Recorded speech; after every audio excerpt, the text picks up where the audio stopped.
Joining us on the program now is, geopolitical expert with a focus on the Middle East, Geoffrey Miller.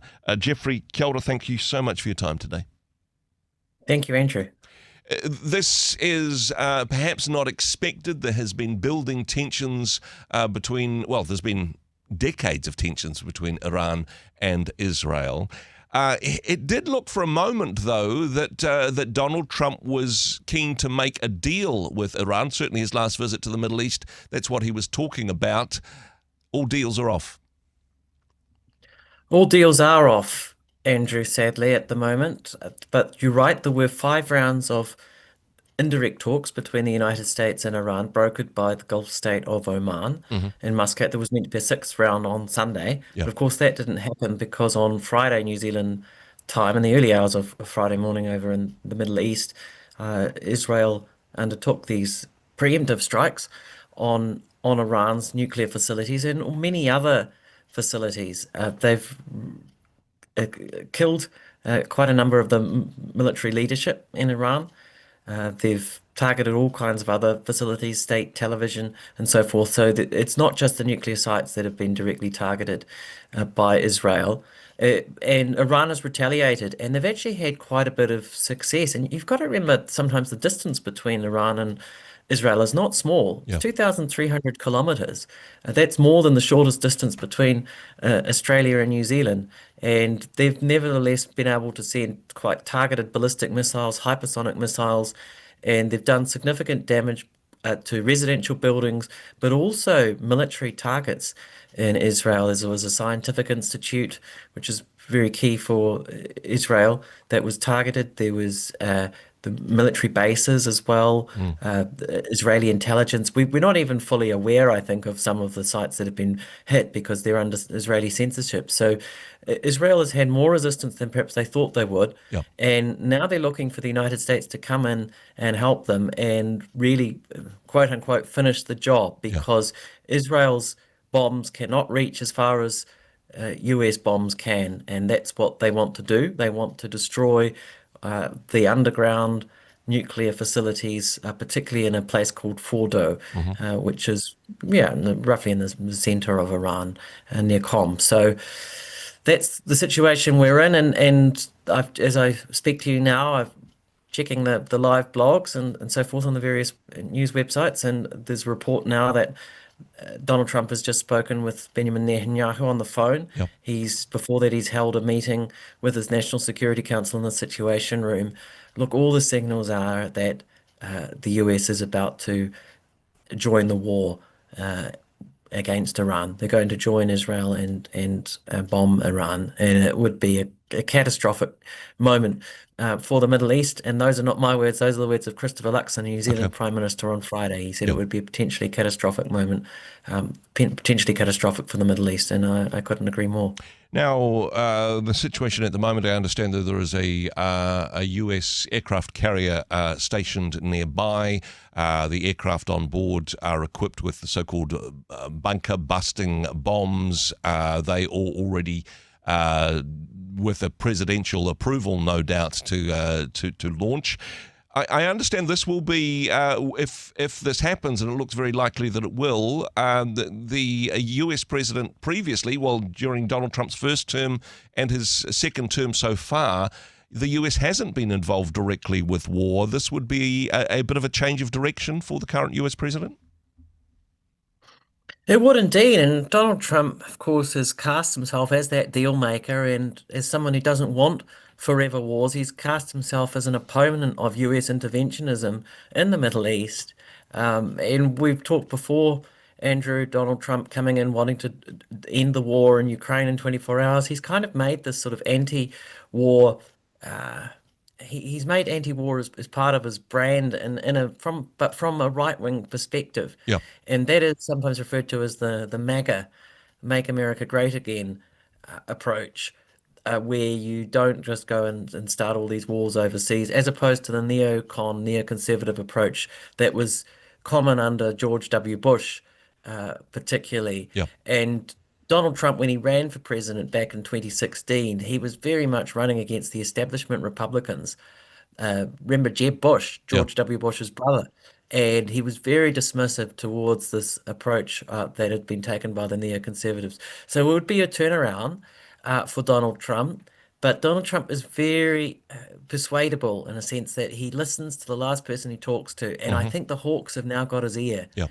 And he's been on the phone with Netanyahu, probably telling him, Mr. President, we need to finish the job. We need to stop Iran having a nuclear weapon. We Yeah. need to topple this regime.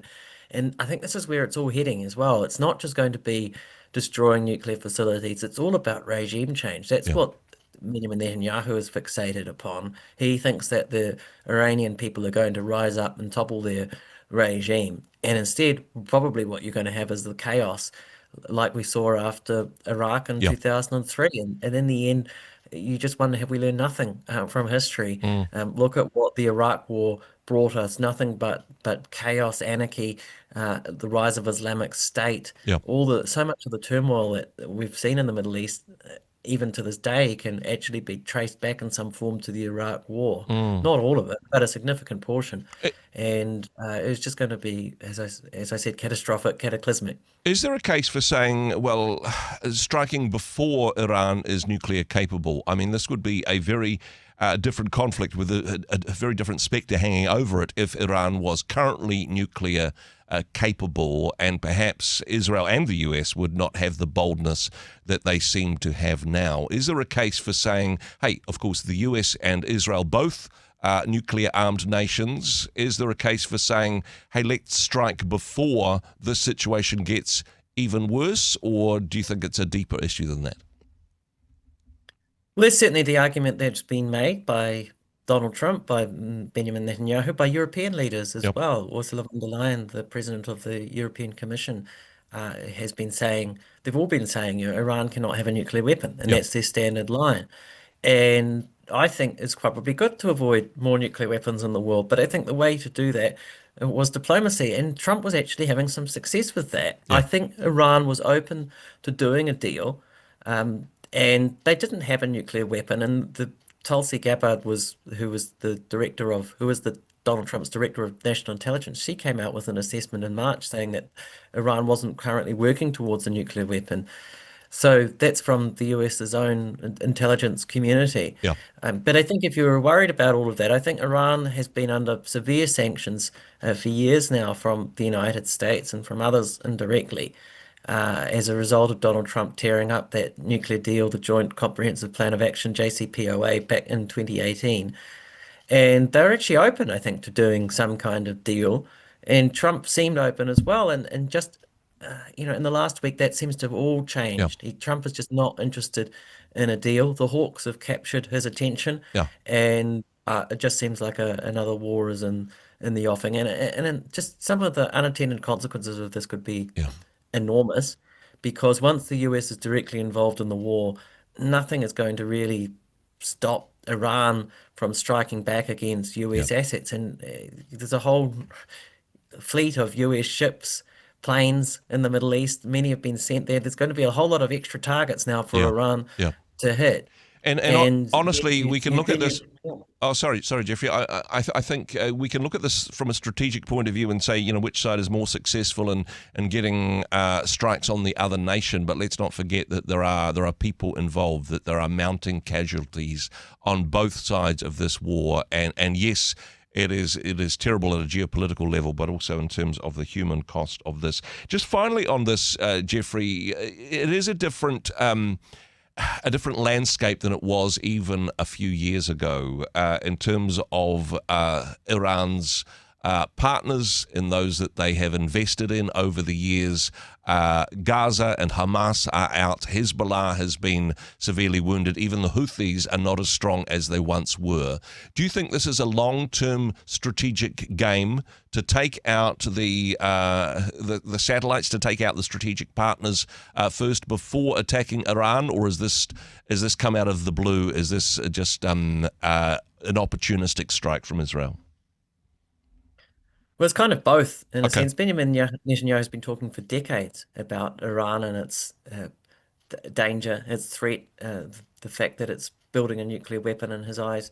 And he's taken out the proxies. Yeah. You're absolutely right. Hamas, Hezbollah, the Houthis in Yemen have been heavily degraded by Israel. But this is the head of the snake Yep. in Netanyahu's view, Iran, and going directly against Iran is something that he's had his eyes on for a long time, and he wants an endless war in a sense at the moment. Politically, it suits him. He sees as an opportunity, and he's gone for it, and Mm. he's attacked these facilities. And look, Israel has done some damage Yep. against Iran, but as you say, there have been many innocent lives that have been caught up, and there will be many more lives lost of innocent civilians if this war turns into a full war between the United States and Iran. And I just think you've got to think of some of the unintended consequences Yep. here. If the United States backs Israel, who's going to back Iran? Yeah. Is Russia going to sit by? Remember, Iran has been helping out Russia in the war in Ukraine. What about China? Yep. What about others in the world?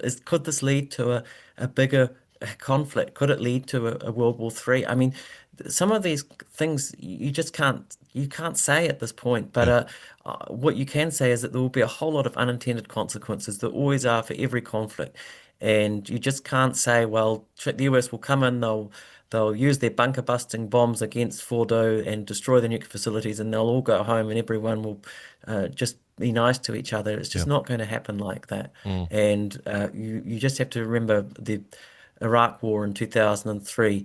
It didn't turn out the way that its advocates predicted at all. Geoffrey, thank you so much for your insight on this one. It is there's a number of things that could unfold from here, but none of them look particularly positive. Much to keep an eye on, much to pray for in these circumstances. Thanks for your insight. Thanks for joining us today. Thank you, Andrew. Hey, thanks very much for joining us in the Rhema studio. Thanks very much for watching the interview. It's kind of nice to have an audience, actually. And if you did like what you watched, then do give us a like, do give us the thumbs up. And if you'd like to see more interviews like that one, or perhaps even better, subscribe and those interviews will come straight to you. Don't forget to turn on your notifications, and we'll see you in the next one. Cheers.